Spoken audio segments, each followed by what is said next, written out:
Oke. Ya, kita ketemu lagi. Sekarang saya Refra Jaya. Kita ketemu lagi. Mau ngobrol-ngobrol dengan desainer interior, Pak Prapanca Muhtar.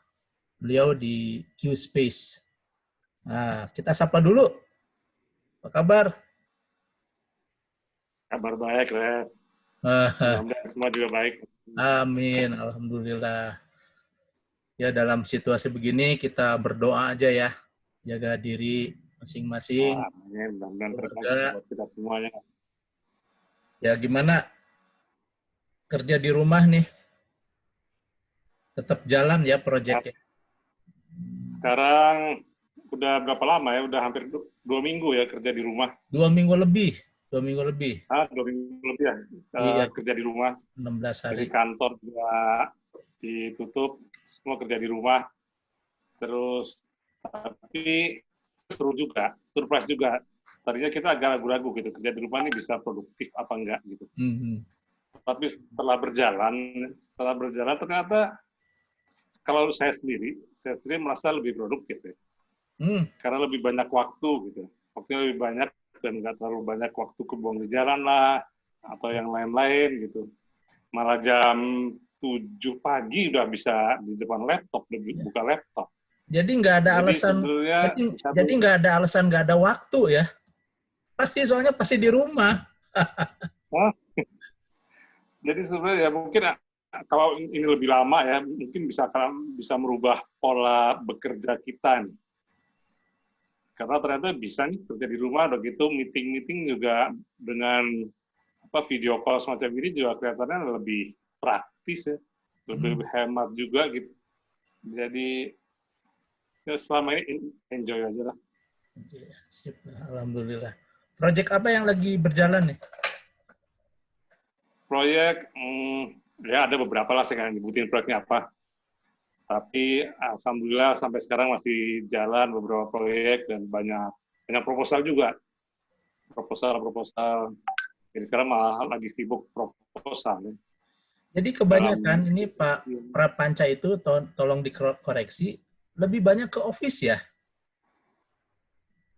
Jadi gini, kalau saya ditanya profesi saya apa, interior designer, iya oke. Tapi kalau lebih spesifik lagi, workplace designer. Workplace designers ya. Workplace Jadi designer, karena spesialis ya? udah spesialis selama 30 tahun kerja sebagai desainer, yang di desain itu mungkin 80% office saja gitu. Jadi ya lebih ke workplace designer lah. Dan sekarang deh, kalau menurut saya kita harus bukan mulai sih, orang lain sudah melakukan ya sebenarnya, spesialisasi di profesi kita gitu. Karena persaingannya begitu tajam gitu sekarang. Dan persaingannya bukan cuma di di Indonesia aja, tapi kita bersaing di area lebih luas ya, regional, ada konsultan asing lah, desainer asing lah, segala macam. Sehingga mau nggak mau kita harus spesialis, seperti dokter, spesialis supaya kita lebih kompetitif dan lebih profesional gitu dalam mengerjakan profesi ini gitu. Nah, selama 30 tahun ini kan tentunya mungkin ada semacam perubahan, pergeseran mengenai gaya style interior kantor. Itu seperti apa tuh? Dari 30 tahun yang lalu sampai sekarang. Kalau bicara mengenai pergeseran, memang udah bergeser sekali. Dari pertama kali, misalnya 30 tahun lalu, saya mengerjakan satu project itu, oil company. Oil company dari Amerika. Waktu saya masih kerja sama orang, sama atelier interior waktu itu. Di mana pada saat itu, misalnya office itu masih sangat individual sifatnya. Individual. Kemudian masalah privacy menjadi sangat penting. Kemudian kalau dibandingkan dengan sekarang udah beda sekali. Udah bergeser gitu, Jadi namanya individual office itu udah agak berkurang. Jadi kalau dulu mereka bilang ini kantor saya, sekarang kita bilangnya ini kantor kita. Jadi semua space itu milik kita semua. Jadi bukan, oh ini ruang ini punya saya, enggak. Jadi kita bicara bahwa seluruh lantai itu punya kita bersama lah. Kita sharing, kita bekerja sama di office itu. Ada kaitannya dengan Pergeseran kurang lebih karena itu. ada kaitannya nggak dengan gaya hidup milenial?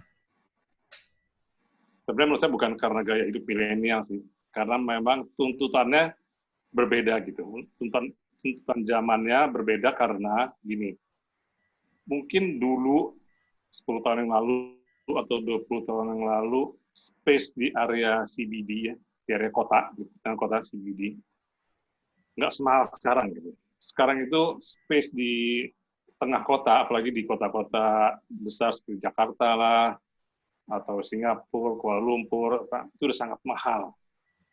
Sementara perusahaan-perusahaan besar, perusahaan-perusahaan yang blue chip itu, mereka memang mau nggak mau harus berkantor di area situ. Mereka nggak bisa berkantor di pinggiran lah istilahnya gitu ya. Mereka nggak bisa. Mereka harus di area yang grade-nya grade A. Ya. Nah, tapi itu kan mahal. Salah satu cost terbesar satu perusahaan itu adalah space-nya itu sendiri. Sehingga mau tidak mau mereka merubah pola berpikir mereka mengenai tempat kerja mereka. Mereka nggak bisa lagi bermewah-mewah untuk mempunyai space kantor yang besar di area itu gitu. Mereka harus berpikir gimana caranya mengecilkan area kerja mereka. Nah, sementara kita sebagai desainer ini menjadi challenge buat kita. Oke, space-nya jauh lebih kecil, tapi kan kita harus memberikan space yang tetap mempunyai quality yang baik gitu ya untuk kesehatan mereka, untuk keselamatan mereka, untuk kenyamanan mereka gitu. Nah ini keadaan seperti ini yang merubah bentuk office dari yang dulu sama sekarang. Karena tuntutan efisiensi tadi. Sebenarnya awalnya dari situ, maka sekarang bentuknya macam-macam. Bentuknya macam orang menerjemahkannya dengan bentuknya macam-macam. Tapi kalau menurut saya awalnya sih dari situ. Bagaimana caranya kita membuat efisiensi yang sebaik-baiknya untuk office kita. Nah, pertanyaan saya nih, Nah, menyangkut efisiensi space yang tadi disampaikan, paling besar, nah justru pertanyaan sekarang, yang pernah ditangani, office paling besar berapa belas ribu? Oh, paling besar? Ya. Paling besar sampai 40.000 pernah. Sampai 40.000 70.000 pernah. Itu berapa lantai? Hampir 2 gedung. 70.000 itu hampir 2 gedung.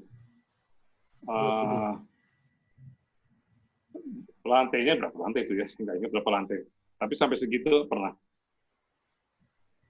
Nah, oke. Tim yang terlibat, institusi yang besar sekali. tim desainer yang terlibat berapa orang? Desainer terlibat itu proyek itu cukup lama ya. Dan dalam beberapa tahap gitu. Desainer yang terlibat waktu itu kurang lebih nggak banyak-banyak amat sebenarnya, sekitar 6 orang, 7 orang lah gitu. Oke, biasanya kan yang menarik itu di office mengenai hierarkis ya. Hierarkis antar divisi kerja, hubungan vertikal, hubungan horizontal. Gitu. Ada permasalahan apa biasanya tuh? Ya, jadi masalah justru gini, jadi di era sekarang ini masalah hierarki seharusnya udah bukan hal yang menjadi patokan pada saat kita membuat office gitu. Justru itu pola berpikir zaman dulu itu adalah hierarki, kalau buat office itu berdasarkan hierarkinya. Tapi kalau sekarang berdasarkan aktivitasnya, bukan berdasarkan hierarkinya. Sekarang semua orang bicara mengenai ABW kan, activity based workplace. Jadi semua workplace designer bicara mengenai itulah. Karena ini menjadi tren konsep saat ini. Jadi bukan berdasarkan hierarkinya, tapi berdasarkan kebutuhannya. Nah ini salah satu cara bagaimana caranya kita mengecilkan area office kita secara keseluruhan. Itu dimulai kurang lebih 10 tahun yang lalu. Memang dimulai dari perusahaan-perusahaan asing. Asing itu saya surprise juga. Asing. Itu dari luar lah. Kalau trendsetter untuk itu kita jujur aja masih dari sana, masih dari luar sana gitu. Trendsetter untuk konsepnya ya. Itu namanya strateginya, kan strateginya seperti itu. Waktu itu saya mengerjakan proyek itu nggak gitu besar. Waktu itu salah satu bank dari Australia, nggak gitu besar. Saya surprise ketika mereka minta, oh kita workstation-nya semua sama. Nah, sama, maksudnya bagaimana sama?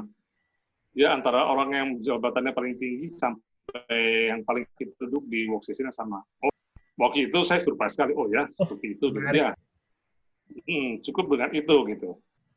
Nah, ternyata itu sesuatu yang baru dan sampai sekarang inilah yang seperti ini yang lagi apa ya, konsep yang lagi booming lah di dunia ini gitu untuk workplace ini. Jadi orientasinya target ya? Orientasinya gini, orientasinya mereka berpikir kita berdasarkan aktivitinya. Jadi kenapa seseorang harus punya ruang yang terlalu besar? Misalnya saya seorang manajer atau GM, kenapa ruang saya harus lebih besar daripada seorang asisten manajer misalnya? Apa alasannya?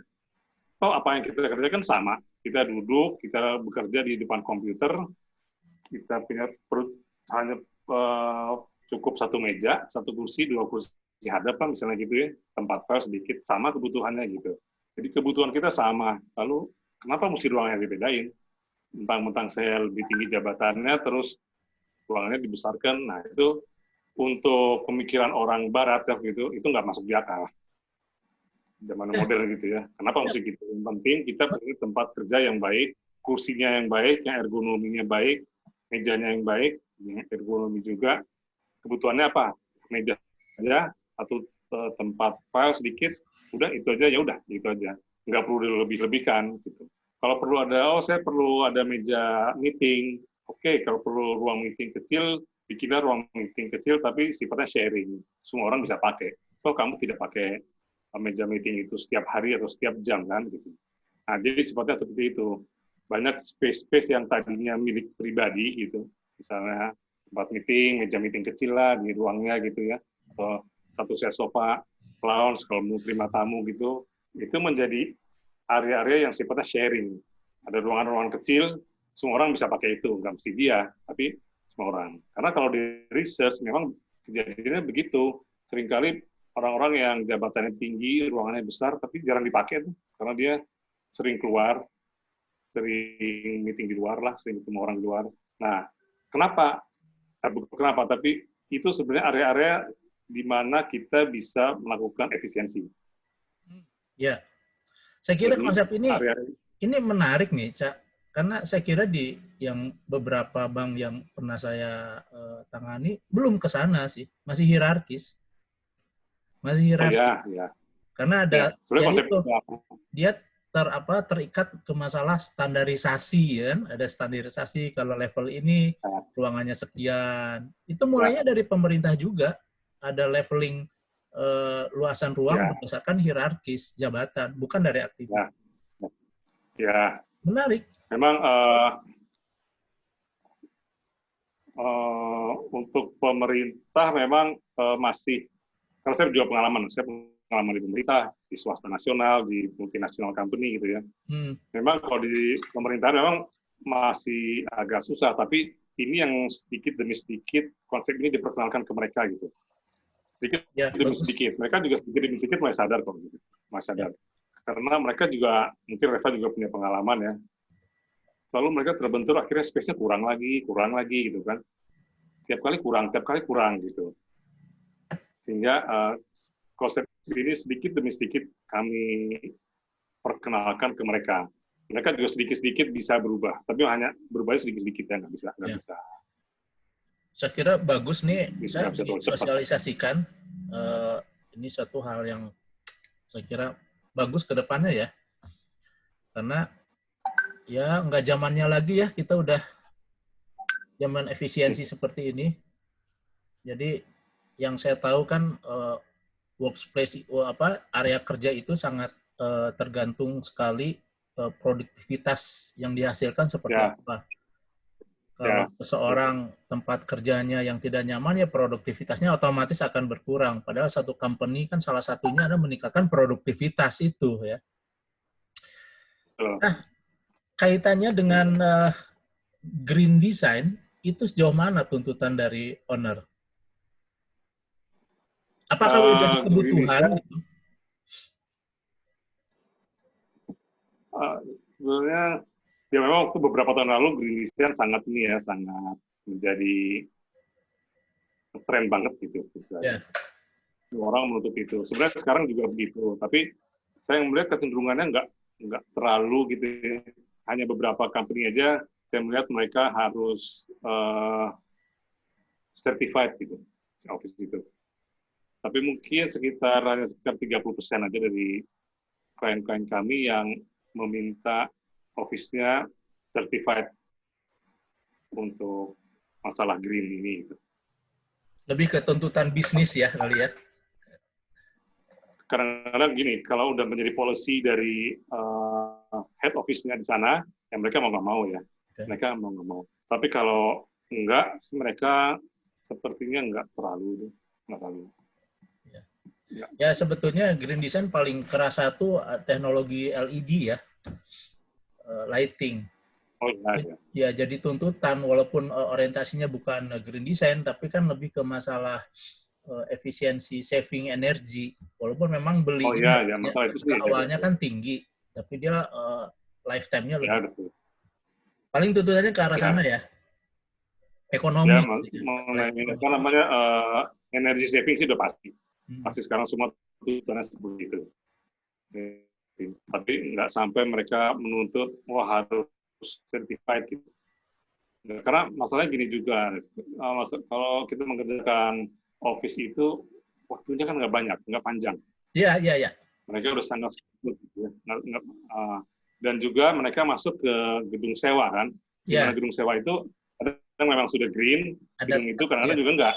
targetnya Ya, udah jadi jelas ada, ya, kapan masuknya ya. ya, sementara kalau kita mau certified green, apalagi kadang ada yang minta juga dari sana ya, dari LEED ya, dari Amerika tuh. Di, Itu kan butuh waktu gimana pun juga lebih panjang. ya, Sehingga schedule project itu nggak akan tercapai gitu. Dan kadang-kadang masalah budget juga. Budgetnya tidak bisa memenuhi itu gitu. Tuntutan untuk mendapat sertifikasi seperti itu. Tapi sebab utama juga mungkin karena gedungnya sendiri, nggak semua gedung di Jakarta ini kan green certified ya. Nggak semua ada yang juga yang nggak. Gitu. ya. Nah sekarang ke masalah ini proses mendapatkan project. Ini kebanyakan yang kebanyakan di QSpace. Jadi Pak Perpanca ini punya kantor namanya QSpace. Apakah ada satu proses tender yang mengecewakan dalam tanda kutip? Mengecewakan enggak lah. Jadi di Indonesia udah kebiasaannya seperti ini ya. Jadi semua selalu seperti beauty contest kan. Ya. Gitu. Ya kan? Jadi walaupun sebenarnya ini bukan cara yang benar juga kalau kita lihat dari kebijakan HDI misalnya. Ya. Beauty contest itu bukan cara yang betul karena siapa yang bayar beauty contest itu kan? Ya. Tapi ini udah menjadi kebiasaan lah di Indonesia ini selalu harus melewati proses beauty contest ini. Dan beauty contest ini sebenarnya hanya di Jakarta aja, bukan Jakarta, di Indonesia aja. Saya juga punya teman-teman di center di luar ya, di Singapura lah, di Hong Kong, gimana saya juga suka kerjasama gitu. Buat mereka aneh gitu. Beauty contest itu buat mereka aneh. Mereka nggak ada tuh beauty contest seperti ini. Walaupun proyeknya besar, nggak ada. Mereka hanya memasukkan company profile aja, sesudah itu interview. Jadi yang dinilai adalah capability seseorang desainernya itu sendiri. Seperti apa capability-nya. Dengan interview yang cukup panjang. Saya pernah mengalami itu ketika mengikuti tender ada bank internasional. Itu di interview tanpa beauty contest itu. Jadi kita dipanggil ke Singapura. Kebetulan waktu itu kami join dengan perusahaan lainnya, perusahaan asing. Dipanggil ke head office mereka, kemudian dilakukan adalah interview.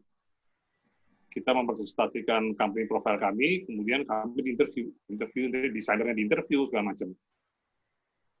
Lalu dari situ kita membuat harga harga, fee-nya berapa, kemudian ya dari situlah mereka menilai. Nah, menurut saya ini cara yang paling benar ya, yang paling bagus begitu, daripada tiap kali kita harus bikin satu proposal yang wah yang lengkap sekali. Segini tebennya kalau saya bikin proposal itu di sini gitu. Tapi ini udah kadung, di Indonesia ini semuanya harus melalui proses beauty contest. Wah, bikin ini, bikin itu, wah segala macam. Sampai di kantor saya itu ada divisi khusus yang menangani proposal. Dan divisinya cukup besar, banyak orang yang di situ. Dan nggak bisa-bisa tuh kerja itu. Betul. Saya setuju. Justru itu yang pertanyaan saya, ada hal yang mengecewakan, justru itu yang mengecewakan sebetulnya untuk kita semua. Karena beauty contest itu kan sebetulnya kita membuat gambar desain, terus yang dinilai gambar ya. Kayak menilai sebuah lukisan gitu. Bagus-bagusan gambar mana lukisan. Padahal kan sebetulnya dalam menentukan memilih seorang konsultan itu bukan semata-mata dari desain. Memang desain harus bagus, harus sesuai dengan kantor. Tapi kan bagaimana tim kerjanya, bagaimana kualifikasi tim desainernya, kan itu yang lebih dinilai kan sebetulnya. Ya. Kalau masalah style desain kan bisa berubah. Itu kan bisa berubah masalah like and dislike. Bisa dibayangkan kita bikin satu beauty contest, misalnya di situ dominannya warna hijau, ownernya nggak suka hijau, terus kalah. Kan lucu gitu masalah warna aja. Padahal warna kan tinggal diganti aja. Betul. Ya, betul. Ya sepertilah kejadian, dan biasanya juga dari desain yang kami desain untuk proposal sama nanti jadinya seperti apa udah beda banget. Iya. Beda. Sebenarnya karena kita kan melalui proses panjang kan, panjang bicara ini bicara itu segala macam, akhirnya beda juga gitu. Sebetulnya arah yang di sistem pemilihan konsultan pemerintah itu arahnya udah agak benar tuh, karena untuk proyek pemerintah nggak ada beauty contest. Kita nggak kerja dulu, yang dilihat justru administrasi dulu, tim kerjanya seperti apa, pengalamannya seperti apa. Cuman pada kenyataannya banyak duplikasi kebohongan-kebohongan dokumen. Nah, itulah di proyek pemerintah. Sebetulnya sudah benar loh, di proyek pemerintah itu tidak ada beauty contest. Yang dilihat kan pembobotan tuh. Timnya siapa, kualifikasi desainernya siapa, tenaga ahli. Tapi balik lagi, banyak kebohongan-kebohongan dokumen. Nah, itu yang teman-teman yang alergi itu proyek pemerintah. Saya sih memang nggak gitu pengalaman di pemerintah ya. Pengalaman saya di BUMN ya. Tapi kalau di pemerintahan benar tuh pengalaman saya minim sekali. Tapi memang kalau saya perhatikan yang mereka minta itu kan manusianya kan, orang-orangnya kan. Betul. Itu yang diminta S1 lah, S2, S3. Iya. Ya oke lah, tapi menurut saya itu bukan menjadi patokan gitu. Yang menjadi patokan adalah pengalaman dia apa dan buktinya apa. Termasuk itu. Jadi di persyaratan pemerintah itu selain latar belakang pendidikan, pengalaman dicantumkan, Cak. Pengalaman juga dilihat, pernah mengerjakan apa. Jadi tetap dinilai. Tapi balik lagi, dalam pelaksanaannya, karena itu sifatnya dokumen, itu bisa dimanipulasi. Nah, itulah kelemahannya. Ya. Saya punya pengalaman bagus sebenarnya yang bisa di-sharing ya ke pemerintah itu. Ya. Jadi waktu kami ikuti tender oil and gas company asing. Ya. Ya memang kami bikin proposal karena memang udah kebiasaan ya bikin beauty contest. Tapi yang penting adalah di situ bagaimana mereka menginterview kami itu. Ya. Itu bagus. Jadi di situ nggak bisa bohong dengan dokumen tenaga ahlinya ini itu enggak. Jadi mereka memang memanggil kita, kita di interview, diajak ngomong sama mereka gitu. Siapa desainernya di interview. Oh ya. Gitu ya. Saya pernah pengalaman juga. Yang di interview tuh benar-benar lead desainernya, bukan wah semua desainernya sampai yang lain-lainnya itu enggak. Dia hanya interview lead desainer siapa? Si A. Itu yang di interview gitu. Nah, menurut saya itu bagus ya cara itu. Dan itu sangat menyaring itu dari sekian banyak konsultan, itu rata-rata gugur semua itu dari interview itu. Ya seperti itu. Jadi menurut saya cara itu mungkin bisa dicoba lah gitu, kan Revel Ya. lebih banyak hubungan ke pemerintah ya, kalau saya nggak gitu banyak sih, hubungan pemerintah sedikit. Jadi saya Swasta juga lebih banyak. ada pengalaman nih masalah interview itu di salah satu tender BUMN lah ya, yang saya lagi pembangunan. Jadi ketika timnya untuk presentasi di depan owner, kan lazimnya yang presentasi itu lead designer. Nah ternyata, tapi memang disyaratkan semua tenaga ahli harus hadir. Tapi pada waktu itu tiba-tiba tim owner minta yang presentasi bukan lead designer, tapi masing-masing bagian yang mengerjakan. Interior harus desainer interiornya, lighting harus orang lighting, AC harus ME. Nah, itu luar biasa itu. Persiapan seadanya, tapi kalau memang benar kan harus siap. Jadi artinya tim yang terlibat itu memang bekerja. Gitu. Ada sih, ada yang seperti itu. Dan itu buat kita senang aja kan, bahwa kita memang diperhitungkan ya, dilihat kemampuan kita, tidak cuma presentasi seorang desainer presentasi terus kita jadi penonton aja di belakang duduk, kan biasanya begitu. Nah, mungkin ini harus gimana ya caranya untuk mensosialisikan ini ke seberang sana gitu. Kan ini di seberang kita nih. Owner itu di seberang kita sebetulnya. Sosialisasinya ya memang gimana ya? Mungkin satu-satunya dari HDI yang bisa melakukan itu ya. Gimana caranya? Dari asosiasi atau saya nggak tahu gimana caranya. Mulainya karena dari ini mana? udah jadi kebiasaan gitu, udah kebiasaan di sini. Atau mungkin ditugaskan ke masing-masing desainer aja, ke owner masing-masing. Jadi ada si X misalnya, ownernya siapa, nah dia lewat dalam sampaikan itu. Jadi dirubahnya lewat dalam. Mungkin salah satu cara juga. Ya, mungkin bisa. Nah, sekarang masalah ini, Cap, menarik. Office itu kan banyak sekali sekarang teknologi material. Apalah smart glass, terus ada karpet anti nanoteknologi. Nah, sejauh mana sih itu itu menjadi tuntutan owner atau memang tugasnya desainer untuk memperkenalkan teknologi material itu?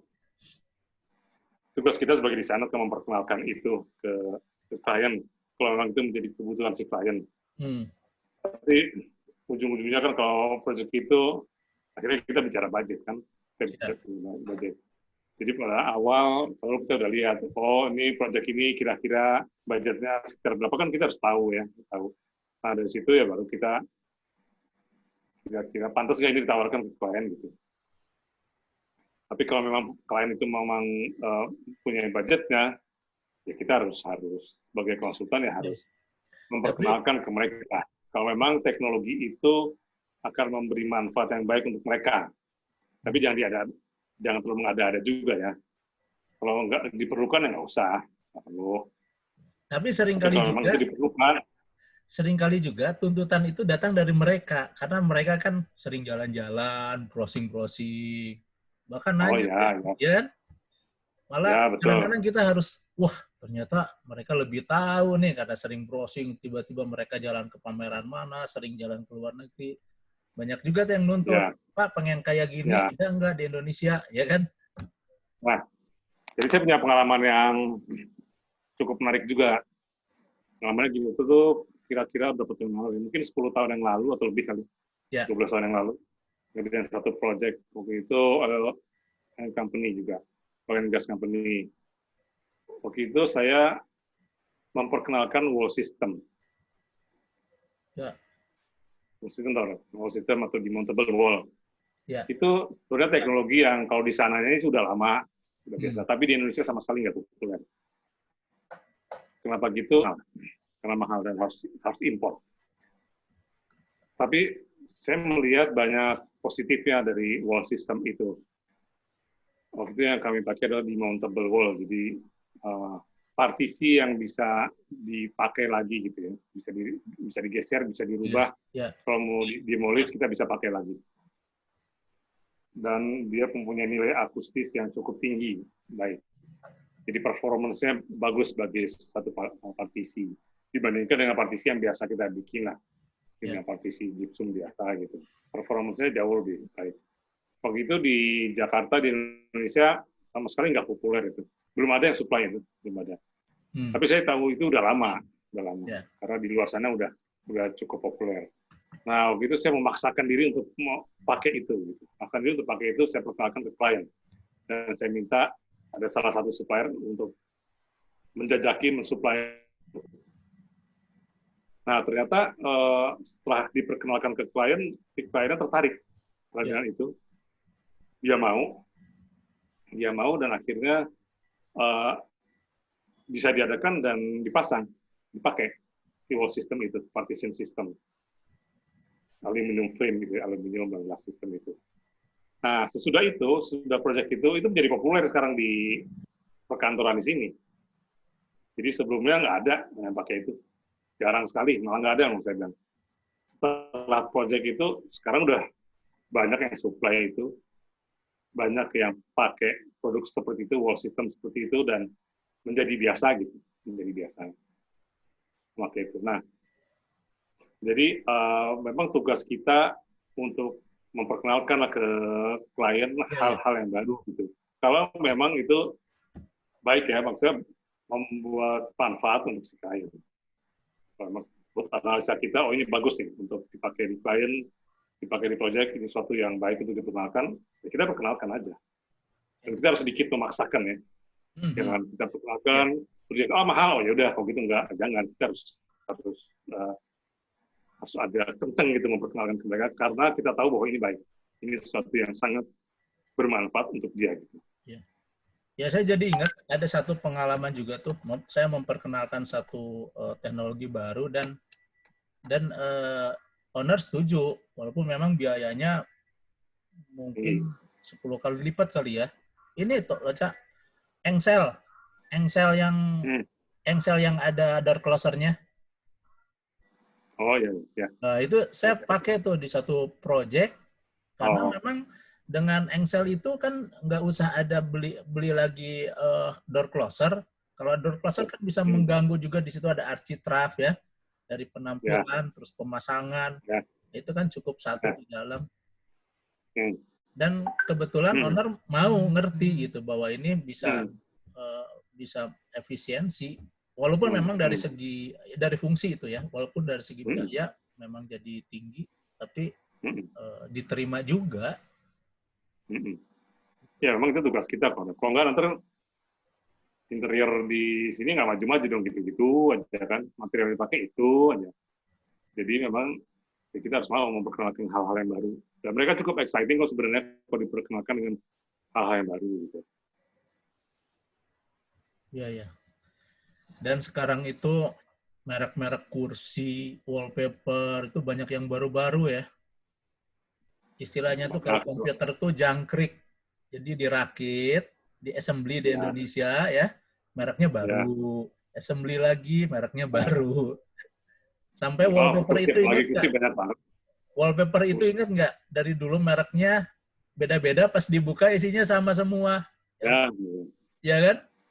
Karena wallpaper kan cuma merek doang, padahal wallpaper sama gitu. Betul. Nah ini saya mau ngeliatin di episode 1 tuh pernah ngobrol sama Pak Widi kemarin.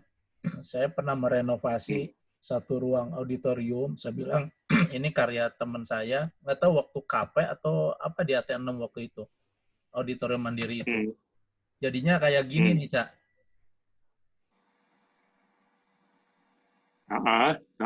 Ini terakhir jadi gini setelah saya renovasi. Oh, renovasi? Ya. Ingat nggak? Tahun 93. Zaman Panca tuh. Oh, Mandiri ini ya? Iya. Plaza Mandiri? Plaza Mandiri. Oh. Ini saya itu zaman...